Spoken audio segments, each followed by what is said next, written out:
Welcome to the stream. I am joined by Turn on the Jets podcast host Will Parkinson. Will, how are you doing today? Good, man. Thanks for having me. I appreciate you coming on. First time, hopefully not the last. Yeah, definitely first time, and obviously to make a habit of it. But keep doing some good stuff. Obviously, calling into Jake's show, you did a great job. So I'm excited to be on with you.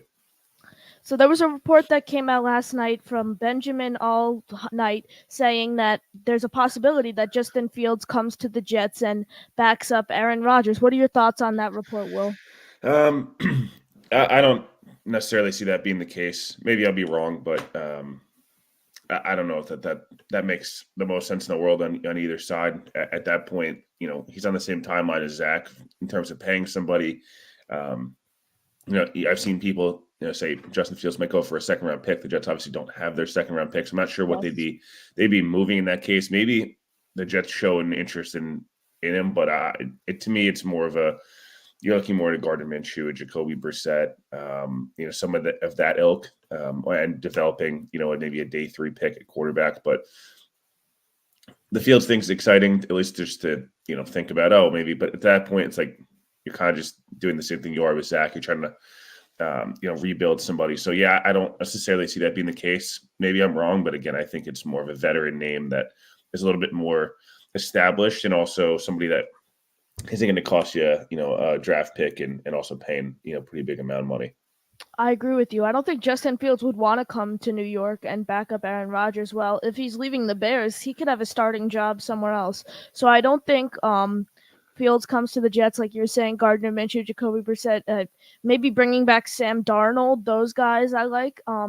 Let's get into some questions. Alan coming in 33 minutes before the stream starts. Knock 'em dead, Connor. Love listening to Will when he talks draft prospects.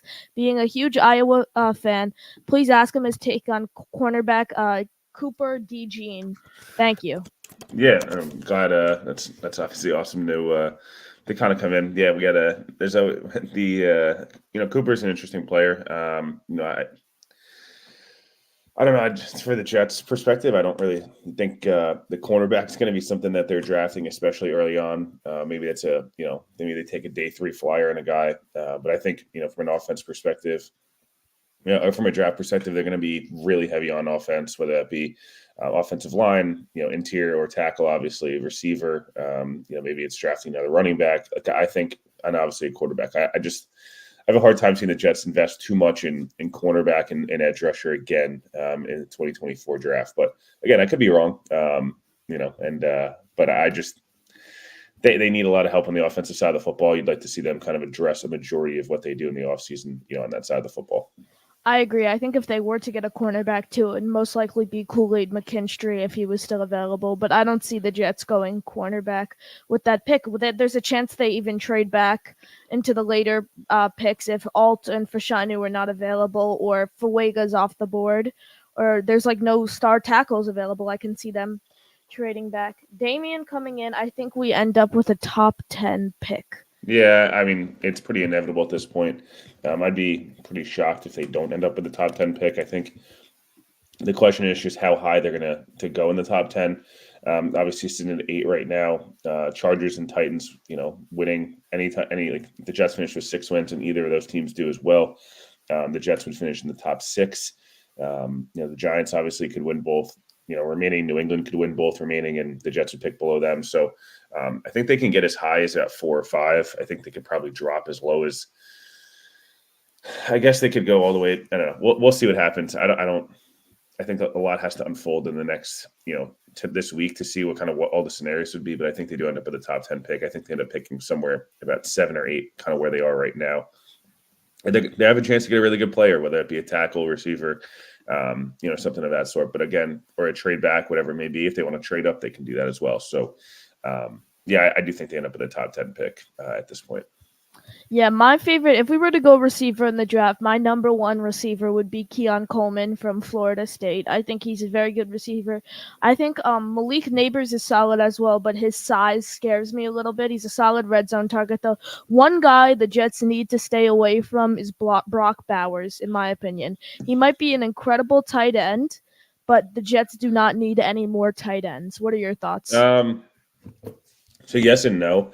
Keon Coleman's a nice piece. I think he's probably somebody that goes more in the mid-first round. I think if the Jets win another game and end up picking 12, 13, 14, you see him there. Malik Neighbors could go probably as high as 5. I think he's somebody that the Jets do need some size at receiver, but if you believe in Brownlee and that Lazard would rebound next year, I think you'd have no problem with Wilson and Neighbors, out there. In terms of Brock Bowers, look, I understand the hesitancy from Jets fans' perspective. With Brock Bowers, especially maybe if he's picked at 7 or something of that nature. He's a special player, very very special player. I think he's one of the 6 or 7 blue chip guys in this draft, and you don't have to necessarily deploy him as a tight end. I think that's something that's interesting with him. I think he's going to be. I'm not saying he's going to be Travis Kelce, but he's very much that mold of you can throw him screen, you can feed him. You can play fullback, you can play tight end, you can play receiver. Like he's just a super, super special player. So again, I think I would get the hesitancy, especially with Conklin and Ruckert already there, and you feel pretty good about them going forward. But I think he just provides a different dynamic. So if they drafted Brock Bowers, I'd be very happy. But again, I understand the hesitancy with receiver and O-line feeling like bigger needs, for the Jets. But again, he'd be a weapon for Aaron Rodgers and any quarterback for that matter. I agree. We have Wild Wave coming in saying we have Keon on the team. His name is Alan Lazard. Alan Lazard I wouldn't say that. Yeah. He's been terrible this year. He was scratched a couple of games. He's somewhere in the mid-lead for drops in the league, and he hasn't even played in every game this season. He's been terrible this year. That was such a waste of money.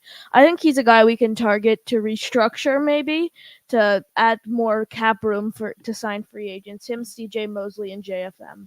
Yeah, there's a bunch of guys that can restructure in terms of JFM, DJ Reed, or two. You obviously mentioned Lincoln Tomlinson's another one, CJ Mosley's another one. They can create a bunch of money through restructures.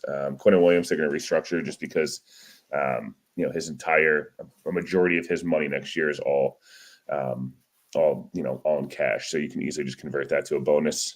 But yeah, look, I wouldn't say Keon Coleman's Lazard, but I understand, I guess, the hesitancy with a big receiver. I know Connor Rogers kind of comped him to kind of a similar, that Brandon Marshall, Keyshawn Johnson type mold, and I think that's something that any Jets fan would be happy to have again. Yes, I agree. We got Allen coming in. Is Jaden Daniels really a top 5 pick? I know the Chargers want to tackle, but Herbert to Bowers seems too perfect for me. Yeah, look, I think Jaden Daniels is going to be an interesting one, him and Penix, and just kind of what happens with them. Jason McCarthy as well, but I don't be very surprised if a team takes him in the top 5. I think you'll see I think the top 5 is going to be Marvin Harrison, the 2 quarterbacks. And then, I guess it's the 2 tackles. Maybe it's a receiver in one of the tackles, but I don't know. Teams get desperate for quarterbacks. We see that the quarterback play around the league is just not very good. And, from a Jets perspective, if you're hoping Jane Daniels has an unbelievable draft process, you're hoping Michael Penix, plays like an absolute superstar today, and some team takes a shot on him. You're hoping that, all these quarterbacks. You're hoping JJ McCarthy lights up Alabama, and he's a guy that people fall in love with, and convince themselves it's going to be really good. You're hoping, maybe the tackles don't have as good of a draft process, or maybe Malik Neighbors doesn't run 4.3. Like that's the thing, from a Jets perspective, is you just want all these teams to kind of go up there and get a quarterback, and hope that one of the tackles or one of the top couple receivers falls to. Yeah, I mean, look, if the Chargers take Brock Bowers, like great, good for them. I still think they need to. I don't know. They've given Herbert a good amount of weapons, but they just drafted Quentin Johnson, and that hasn't obviously worked out. So maybe you go back to the well, but yeah, we'll see. Chargers will be an interesting one. It depends who their coach is, to be honest. I agree with you. I don't know if they'll grab Bowers and Gerald. I know Gerald Everett isn't a star tight end, but he's had a solid year this year. I think they go tackle in the draft. Alan, I'm gonna pull up your free agent chart that you requested on yesterday's stream, and then we'll get to Damien's question. Alan, pin comment in the chat. I'd love for you to call into the show again. All right, let me pull up Alan's Joe Douglas free agent chart that I made yesterday. Here we go. All right. So these are all of Joe Douglas's signings over his years as GM. Joe Flacco, not on the Jets roster. He's obviously balling with the Browns. Frank Gore was kind of just a running back that was was kind of just a starter, old guy. The 2020 was a joke. David Fales was a QB3. Patrick Onwauser was a linebacker who was solid, but he's not on an NFL roster. Bashad Perryman we thought was going to be a wide receiver 1, never really ended up doing anything. Jordan Jenkins was a solid pass rusher. He was fine with the Jets. James Burgess was another solid pass rusher. Pierre Desser was kind of just a cornerback for depth. Greg Van Roten was actually with the Jets for a little after that, but now he's with the Bills as an offensive lineman. Neville Hewitt, fine linebacker. Brian Poole, fine cornerback. Connor McGovern is still on the Jets as he's the supposed to be the starting center, but then he got hurt. And then George Fant was on the Jets for a little stint, and then is no longer on the team. Carl Lawson. Our D-line rotation is very solid. He would be starting D-line for a lot of other teams in the league right now. But we just have so much depth. He can't crack this lineup. Corey Davis retired in training camp. Tevin Coleman was terrible.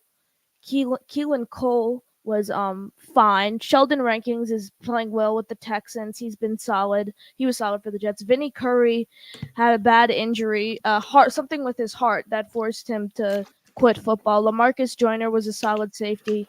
Jared Davis, not a great linebacker. Dan Feeney, an old backup center who's now with the Dolphins. Justin Hardy is our starting special teamer. Honestly, that was probably Joe Douglas's best find in that 2021 free agent. Oh, yeah, for sure. He's been very solid with the team. And then Tyler Kroft is like the tight end 3 for the Dolphins right now. He was fine. Yeah. Look, if you look at that, you look at the free agency class, look at a lot of them are tough, right? I mean, there's no doubt about it. 2022 has provided some really nice pieces and then DJ Reed, Tyler Conklin, obviously Greg Zuerlein. At times Jordan Whitehead's had some nice moments. Mike White obviously filled in nicely. Braxton Berrios had played really well in 21, obviously struggled a lot in 2022 and is now obviously gone. Nate Shepard had a nice year in 22 and then obviously moved on to the Saints in a big deal. Sheldon Rankins was a really nice signing. Hardy, obviously, as you mentioned. Corey Davis had some nice moments, some other moments, obviously, to forget. They do miss him this year, unfortunately. McGovern was a fine signing. They paid him a lot of money, and he was a league average center at best. So, and then you look at this year, Morstead's been awesome, obviously, but Quincy Williams was really just a re-sign. Quentin Jefferson was a nice find. Other than that, it's been bleak, to say the least. They've done not the best job of both paying a lot of kind of around the edge guys that have had to play too much and their roles have been too big. And that's kind of, where it hurts you. And, LaMarcus Joyner, they kind of counted on and he looked good in camp and then, gets hurt and he just never was really the same. He was going to retire and then had the one really nice start to the season against Pittsburgh and kind of struggled from there. Like in Tomlinson, they paid a ton of money. Has not been, he's underperformed and it's unfortunate. McCole Hardman was an early free agency signing that was gone right away. Lazard and Dalvin Cook were Rodgers guys that have both struggled. I think they look much better with Rodgers, but again, not everything can be that easy. It's not been great. And it's something this offseason that they're going to have money to spend. They got to spend it well. I'm not saying you have to get 9 starters, 10 starters, but you need to hit on more than 2 or 3 guys. You need to hit on like a really solid 2 or 3 guys that contribute next year in a meaningful way. And I think other than 2022, they've struggled to do that. That's something Quincy Williams is just a re-sign, right? So it's like, that's not even really, you don't really get credit for that. It'll be interesting to see kind of what happens here in 2024. I agree with you. I feel like one of the only ways to put it is he's been terrible when it comes to signing free agents. In 2022, Laken Tomlinson was his most expensive free agent, and he's allowing 13 pressures against the 32 ranked defense in football. It's just unacceptable. All right, Damian coming in. Interested to hear Will's view on the O-line. How broken is it, and how do we fix it? Yeah, look, I think it's pretty broken, but I also don't think it's impossible for them to solve. I think you're looking at a team that needs a new left tackle badly. I know you kind of just mentioned Laken Tomlinson. I don't think they need to replace Laken Tomlinson next year, only because I think it's very expensive to try to replace 3 3 starters in one offseason. I think it's just a big ask. So I think you restructure Tomlinson. It doesn't kill you down the line. So you have Tomlinson, Tippmann, AVT, and then I think you play AVT at right tackle and then have Carter Warden be your swing guy, and maybe you draft again. I think, it's just the guard and the center market's going to be a lot easier to obtain than 2 tackles in the same offseason. So I think you're looking at probably 2 new starters and adding some depth.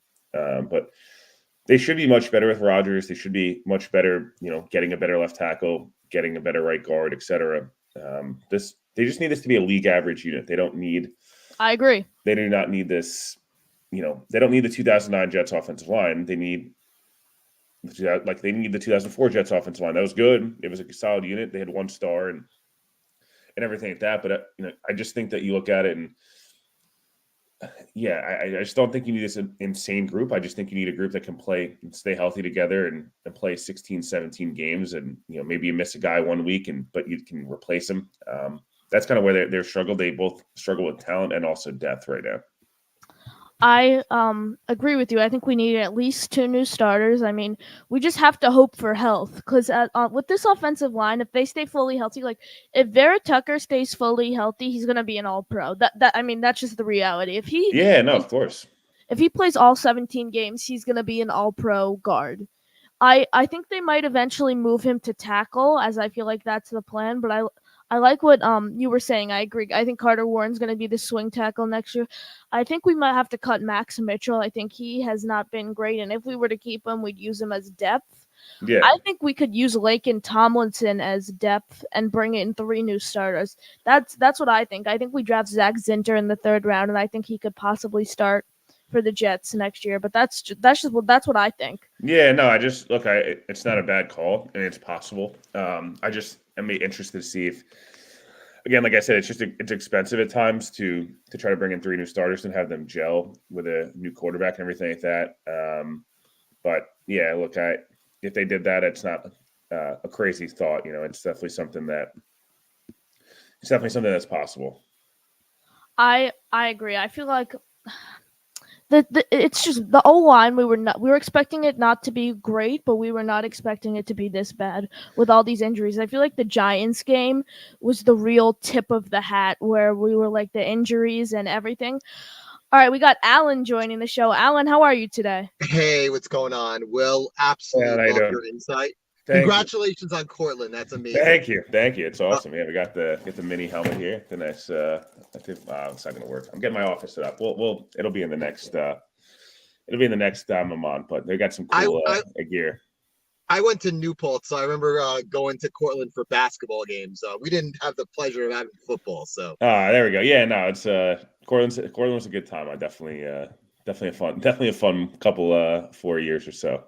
Absolutely great. A couple of questions. When I brought up Cooper DeJean, I didn't mean for the Jets. I'm just talking about in general. I mean, I think the kid's an amazing talent. Yeah. I know I've gotten calls from Iowa to donate to the fund to bring him back, so it's pretty funny. The NIL. The swarm. It's amazing what's going on there. The one question I have about the Jets on the offensive line is, gun to your head right now, who is their left tackle next year? That's a good question. I'll say they end up with Joe Alt. I'll say somehow they end up at 6 and he falls to 6. That's what I'm going to say. That's my I feel like it works out for the Jets. Yeah, that's my dream. Unfortunately, I don't. You mean we need the Bears, Titans, and Chargers to win a game, obviously. Yeah. But I worry that if they end up with 7 or 8 and the 2 tackles are gone, that they sign back Diari, they play him at left tackle, and they play and they draft Fuega and play him at right tackle. You think that's actually feasible? I think it's feasible. So here's my biggest issue with Bakhtiari. I understand all the connections, like I truly do, and I think he's going to get cut. I think Jair Alexander's going to get cut.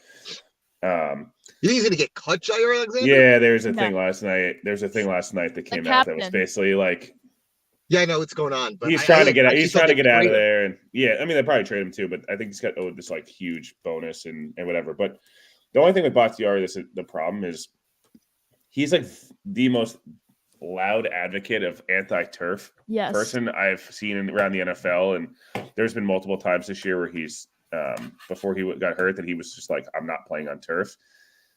I don't think the Jets can afford. First of all, I don't know if he'd want to play on this turf. I don't think anybody really does. But more importantly, like if you're the Jets, can you really afford to kind of take a risk with a guy whose knees are? He's still a great player. When he plays, he's still awesome. Like it'd be great when he's playing. I just don't trust that. If you're the Jets, like if he's not going to want to play on turf, can you really afford to like not play him 8 weeks a year? Like that's where I'm like. I mean, yeah. I totally agree with you, but that's the reason why I was praying that Zerline missed that kick. So they would have a top 5 pick. Yeah, because they could pick as high as 3 at that point if they would have lost. That's correct. Yeah, so it's. And then we would have had a choice to get Marvin Harrison, possibly, who would have been incredible. Yeah, Marvin Harrison's a special player. I mean, look, I don't know. The O-line's just going to be really interesting. It's just going to be so much up to where they pick. It's going to be who actually hits the market, who they could trade for. You know, like they're going to have. Look, there's an argument to be made that you could play. AVT could play anywhere. Like that's the biggest thing is choose where you're going to play him going to the year. If you want him to be a left tackle, great. He did it at USC. He was a top 15 pick. If you want him to be a right tackle, he's been awesome. He's gotten hurt there, but I totally agree. One other comment before I go. Bryce Huff. It's such an interesting dilemma that the Jets have.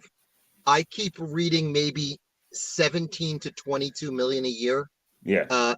Maybe 4 years at 80 million, maybe 55 million guaranteed.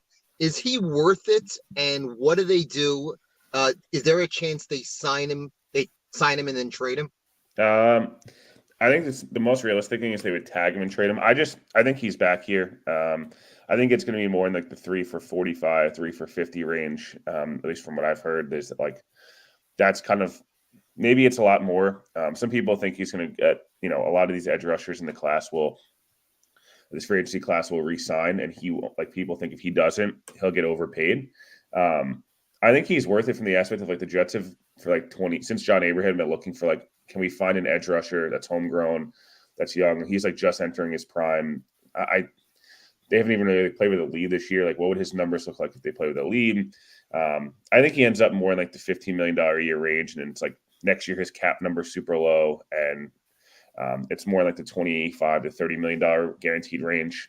Again, I could be wrong, but I think he'll probably end up on a 3-year deal, and that way he can get paid again when he's 28. And from a Jets perspective, it doesn't hamper you too much long term. That's the ideal dream world. Again, someone may come in and overpay him, but I'm not. We'll see on how that kind of that rolls out. I do think they need to get that done. There's just not really an excuse to like let these guys walk. Well, I love your insight, Will. I always do. So continue the good work. And, thank you. Have fun in India, okay? I will. Thank you, man. I appreciate it. Okay, later, man. Great call by Alan. I agree with what he's saying. I mean, I'm not huge on Bakhtiari. I feel like our foundation to the offensive line. Well, first, before I get into that, Damian coming in saying Carter Warren is a surprise this year. Looks like a solid draft pick for a 4th rounder. I'll take him all the time. Who can be a swing tackle possibly? Yeah, that's what you do. You keep if you're good organizations sit there and keep drafting. Keep drafting offensive line. You keep drafting quarterbacks until you get it right. Warren's looked better than Mitchell, but again, you got to keep seeing it. It's not like Warren's been awesome, but again, better than Mitchell. Yeah, he's definitely been better than Mitchell. That's for sure. Yeah, last year Mitchell showed some hope when he was coming back from that injury. Yeah, he was like, I don't know, he was fine last year. I think people just got really excited that he didn't suck. Like at its core, I think they were just like really excited that he wasn't bad, and then now he's really struggled this year, and again, it'll be interesting to see what happens going forward. But again, it's unfortunate. I just feel like he was in a spot where he was, I don't know. I'm kind of good. He's a nice guy. I'm not sure he fits really. Should be playing more than as your tackle for it potentially. I agree. So when it comes to fixing this offensive line, we have our foundation. We have Tippmann at center. He's going to have to be our starting center next year. He's looked incredible. We have Tippmann at center, and we have AVT at right guard. So we need a guard and 2 tackles. So that means we end up with Fuega, Alter Fashano. We have to grab one of those three so they could be one of our tackles. I don't want JC Latham. He's another Yeah, 300. I'm good on that. I'm Yeah. good. I'm good on that one. 345-pound tackle. We know how that went. It's literally if Mekhi Becton was in the draft again. Stay away from him. So you have Fuega, Alter, Fashanu. One of them will be your tackles. So you have your tackle, your center, and your right guard. Yeah. Going over to your left guard, if we get Zinter in the third round, I don't know if he'll be able to start as a third rounder. I think there's a chance he can start. If he starts, cool. I think maybe Lakin goes there. Lakin or Zinter. So fine. You have Vera Tucker and Zinter or Tomlinson, fine. And then the big question is the other tackle. Personally, my dream tackle on the left side would be Jonah Williams from Cincinnati. He is my number one guy to be that tackle for next season. Yeah, I mean, I don't know. We'll see what happens with Jonah Williams. Look, 26 years old. Obviously he's fine. He's fine. He's given up 8 sacks this year, 35 pressures. He's got 5 penalties. Like, he's not been awesome. I think he's solid. But again, you just kind of run this interesting, I don't know, you're caught between a rock and a hard place. I really, you mentioned it. I think you need to go in the draft and try to find somebody. But at the same time, I guess if you have, 5 guys playing at league average or better, you're in a good spot. So I don't think you're wrong with that. We'll see with Jonah Williams. I wonder what Cincinnati ends up doing there.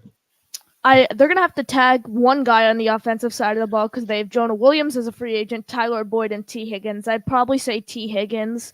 I think they would tag T. Higgins as Tyler Boyd does not deserve a salary that large. But the Jets can also go after Tyron Smith, but I think he'll be way too expensive for the Jets. I think Trent Brown would be kind of realistic from the Patriots for them to sign with the Jets. We just need a blue chip tackle, someone young. Yeah, I just think that the one thing with Brown is a lot of injuries, some weight stuff. I don't know. I feel like it's a recipe for not the most ideal stuff. I agree, but Buffalo Jet fan was saying this the other day. They just need this offensive line, not even top 15, top 20, he said, would be okay for this team to play. And Aaron Rodgers can come in and just be an average quarterback. Do we need him to play at an MVP level? No. Might he? Yes, but we don't need him to. Yeah, I mean, I think you're hoping he's a top 12 guy next year. I think if he's better than that, awesome. But I think you're hoping he's a top 12 guy, and it puts you in a pretty decent spot there. I think so. I think Rodgers he's going to be the healthiest he's been in his career, coming off rehabbing every day from that ACL injury. I think he can look solid. And someone came in my chat yesterday and asked, what would our record be if Rodgers was our quarterback right now? And I was like 8-8 or 9-7. It wouldn't be that much better than it is right now. Yes and no. I think they're 6-9 right now. I think they're probably 9-6. I think they probably win. I think they beat the Falcons pretty easily with any type of competent quarterback play. Yeah. I think they beat the Patriots early in the year. I think they beat the Raiders. I don't think they're like this dominant 9-6 team that is making a Super Bowl run, but I do think they're very much a playoff team with Rodgers. I think everything looks different. I think this Browns game looks a lot different if they're 8-6 going in there with a chance to make the playoffs. I think the Miami game looks different. I think a lot of these things, look a lot different with Rodgers. Again, does it fix everything? No, 100% doesn't fix everything. But I think you would have seen a lot of different stuff the last month or so with Rodgers than you would have with Zach Wilson and Tim Boyle and Trevor Siemian. I agree. Damian coming back in. If we draft an offensive lineman in the first round, are there any good wide receivers that might be in the third round, and who should we go after? There's a guy, Corley, I think his last name is, who I like in the third round. Yeah, I mean, look, I think that third round pick gets traded for Devontae and as well as next year's third. So that's kind of where I think ends up happening. But again, we'll see from that perspective. Round 3, round 4, it's hard to see who's really going to be there at this point. Just knowing, haven't had any of the pre-draft process yet. Guys move up and down so often. So I'll have a better insight on that once I get down to Mobile and once I get down to Indy. But I definitely think if you want to get a third round receiver, like those guys are there. they'll be there for sure. I have a question for you, Will. Yeah. Do you want Devontae Adams? Yeah, I mean, I don't see why not. I think you're in a 2-year window here. I think you're in a situation where, again, 2-year window, all in. You get Devontae, from a 2-year perspective. And depending on the cost, I think. Listen, if you're getting trading 2 third-round picks for a guy who was first team All-Pro last year, I think that makes Garrett Wilson even better. I think it makes Rodgers even better. If you can address receiver with that trade and then get a tackle in the first round, and then get a guard and another guard in round 4. I don't know. You're feeling pretty good about where you're at offensively. That's tough to argue with what you said. And Wildwave coming back in, I do not want Devontae. I agree with Wildwave 100% on that. Devontae's 31 years old. Has he had a fine year? Yeah, I mean Garrett Wilson's had a better year. They've been a mess. I mean, he still got in a year with bad quarterback play and a lot of turmoil, fired coach. He still has 85 catches for 972 and 5 touchdowns. He'll probably end up with, with 2 more games left. There's a good chance he ends up with 100, 1,000, and 7 touchdowns with horrible quarterback play. So I'm thinking last year, even Derek Carr is not awesome by any means. He's actually pretty bad. But even with Derek Carr last year, who was the 18th best quarterback, he still was 100 for 1,500 and 14 touch. You know what I mean? I think don't let this year. Sometimes if guys' play falls off, I get it, but I get people's hesitation. People are scarred by Lazard. Devontae Adams has been the best receiver in football for a long time. I wouldn't let that impact your thinking on him from 2019. Even if we went 2018 to 2020, 2018 to 2023, the last 6-7 years, he's got 617 catches for 8,000 yards and 66 touchdowns. He's a good player. Yeah. 3 things though that scare me with Devontae: his age, 31 years old, the amount of draft capital we'd have to give up, which if we traded 2/3, I do not think they'd accept that. I was on Boy Green's morning show yesterday, and some guy came in the chat and said trade Bryce Huff straight up for Devontae Adams. And we were thinking about that, and I said if we added a 4th round pick to that, I think the Raiders might accept that, because solid pass rusher for an older wide receiver. I think that's honestly a fair trade. Yeah, I mean, look, I've seen that. I mean, I don't know what they end up doing from that perspective. If you're the Raiders, I don't. Yeah, I mean, I don't think it's the craziest idea. I've seen some people suggest it, but I don't know financially if that's going to make a ton of sense, and also, draft capital wise. But again, I'd rather just keep both guys. I think you can have both, and I think you can get your tackle. I think there's a lot of I've seen a lot this already. It's cut this guy. Yes, but also you do need to fill out a roster, and I think you don't need to get rid of your good players to get other good ones in a lot of senses. You can have both. The Jets are in a good position to do both. I agree. I think the money scares me too, but I think there's a chance they go after him. Will, thank you for joining us today. Do you have any final thoughts? Yeah, no. I mean, look, dude, keep doing a great job. Obviously, it's awesome to it's awesome to obviously see that. By the way, in terms of Devontae, you can get out of his deal after 2025. So there's an opt-out after that year before his deal becomes a $44 million cap hit. So that gives me that's not terrible. Yeah, next year it's 25, but you can restructure it because 17 million is cash. So his cap hit would be $8 million. So yeah, they have a lot of ways to move around it. But no, I appreciate you having me on. I'll be on with you again. But keep up the success and keep pushing through. Thank you, Will. I'll hopefully see you soon. Thank you. Yeah, awesome, man. Thanks for having me. Of course.